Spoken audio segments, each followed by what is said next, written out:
பாருங்க, இந்த வேர்க்கடலை இந்த அம்மா விக்கிறாங்க. இந்த அம்மா ஒண்ணு விடாத பிஞ்சு எல்லாம் எடுத்து தனியா வச்சுட்டு நல்ல வேர்க்கடலை மட்டும் விக்கிறாங்க. என்ன இது, நிறைய பேர் வந்துட்டு அப்படியே வாரி வாரி ஒரு பாக்கெட்ல போட்டு 50 ரூபா 100 ரூபான்னு சொல்றவங்க மத்தியில இந்த மாதிரி ஒரு நேர்மையா செய்யறது எப்படி உங்களுக்கு இந்த மனசாட்சி வந்ததுமா? இல்லங்க, இங்க பாருங்க, நாங்க பிஞ்சோட வாரி போட்டா அது என்னைக்கா இருந்தாலும் எங்களுக்கு பாவம் இல்லையா?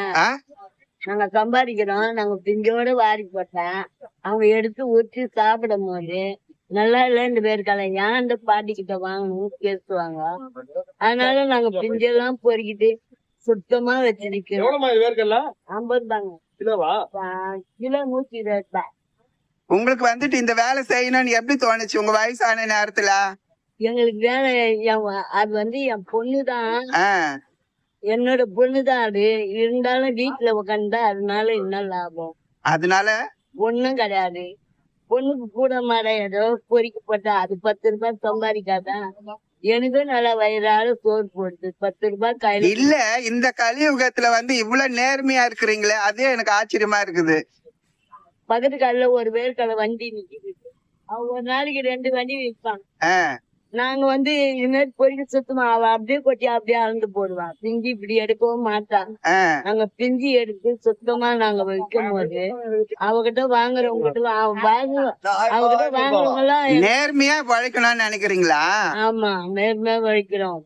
அது ஒரு பிஞ்சு இல்லாத எடுக்கிறோம். வரவங்களுக்கு அது தெரியலங்க.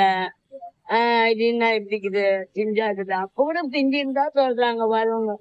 எப்படியோ ஒரு நாளைக்கு எவ்வளவு கிடைக்கும் உங்களுக்கு? ஏதோ கிடைக்கிறது கிடைக்கும். அதான் சொல்றேன்னா ஒரு மூட்டையை 3 நாளைக்கு 2 நாளைக்கு விற்பாங்க. அந்த பொம்பளை 2 வண்டி வேலை. இதுல உங்களுக்கு சந்தோஷம் தான், நேர்மையா வேலை செய்யறதா?